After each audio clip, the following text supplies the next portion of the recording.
Okay, so picture this. A solitary mountain vista. The Right. wind's kind of whispering past, carrying that crisp, high-altitude air smell. And far below, you can see Well, the aftermath. yeah, the scars of a recent battle marking the whole landscape, and high above it all stand these two figures, The half-brothers, Heron and Seraphim. meeting right there Yeah, in the aftermath. And you can almost feel like the weight of exhaustion coming off Heron, his posture, everything. definitely. While Seraphim, he's got this different kind of stillness, doesn't he? Like a deep, contemplative quiet. Mm-hmm. That contrast is what really strikes you first. Absolutely. And Heron's opening question, do you ever think it will truly end? Yeah, this hatred, this cycle of violence, it feels so raw. Like it's just pouring out of someone completely, utterly drained by it all. It really hits home, doesn't it? It makes you think about those conflicts, big or small, where you just ache for it to be over. That feeling of wanting resolution. Exactly. And that's what we're diving into today, this key moment between Heron and Seraphim from Blood of Zeus, a brother's bond. The big question being, can this stuff, this pattern of hate and violence, actually break? Yeah, can it really end? That's the core of what we want to explore here. And Seraphim's response, it's pretty insightful, isn't it? Hatred is a fire, he says. Right.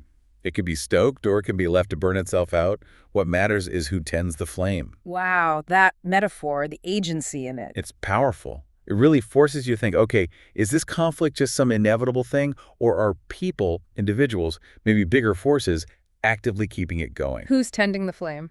Exactly. Who's adding the fuel? Thinking about their history, maybe Heron's actions, the retaliation, stoked it without meaning to. Could be. And maybe Seraphim reflecting now suggests maybe he's thinking about letting it die down.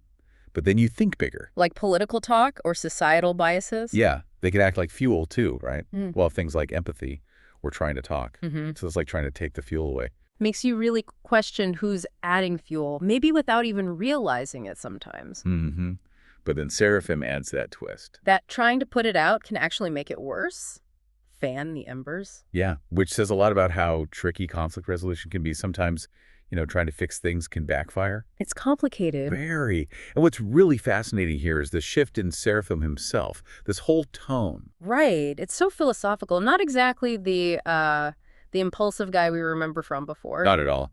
His history isn't exactly marked by quiet contemplation, let's say. Definitely not. So when he kind of admits, almost grudgingly, that Heron has a different touch, that really makes you pause. It does. What is that different touch, you wonder? Yeah, what could it mean? Maybe it's empathy, like a real ability to connect, even with enemies.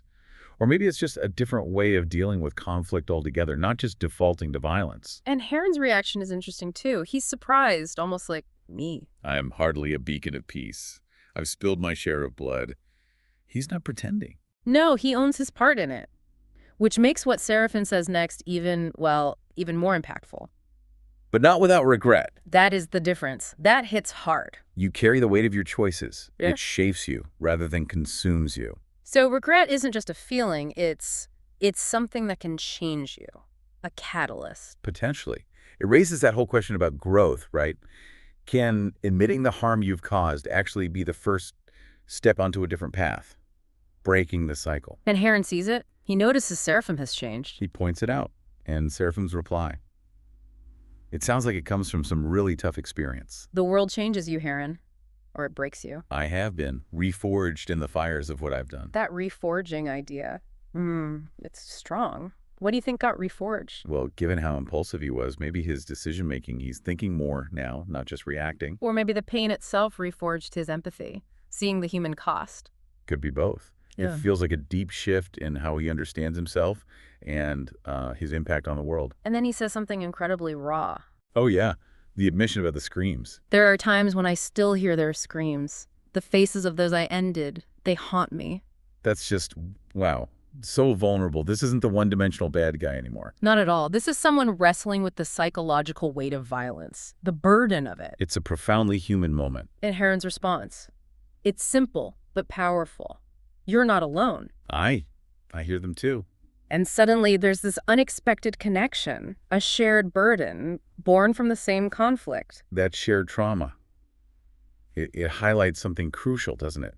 These psychological wounds, they hit everyone involved, no matter what side they were on. It creates this strange common ground even between enemies, the universal cost of it all. And maybe that shared trauma is like a potential bridge.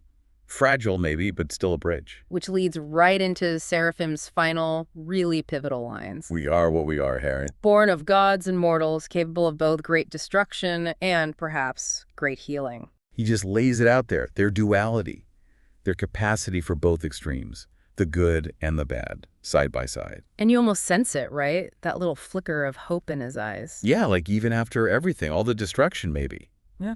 Maybe something better isn't impossible. And this whole conversation, it's happening with the light fading, that mournful wind. The setting feels so symbolic. Definitely. The fading light could be like the hatred may be waning, but the wind. Reminds you of the cost, the stars that are still there. Absolutely. And that tiny seed of understanding planted between them, that feels like a really key thing to take away. But is it real? Is it a turning point? Or just a pause? That's the question, isn't it? A temporary ceasefire before it all starts again. So pulling back from that mountain, from that fragile moment between Heron and Seraphim, we're left with this big question. Can these cycles, these deep-rooted cycles of hatred and violence, actually end? What's so compelling here is how nuanced they both are. They're not just good guys or bad guys. No, they're complex, capable of terrible things, but also reflection, and maybe even healing. Which brings us to a final thought for you, listening right now, building on what Seraphim said about choice. Yeah, think about it. In your own life, or just in the world you see around you, who is tending those flames of conflict? Sometimes consciously, sometimes maybe not. And maybe more importantly, what choices, even small ones, can you make?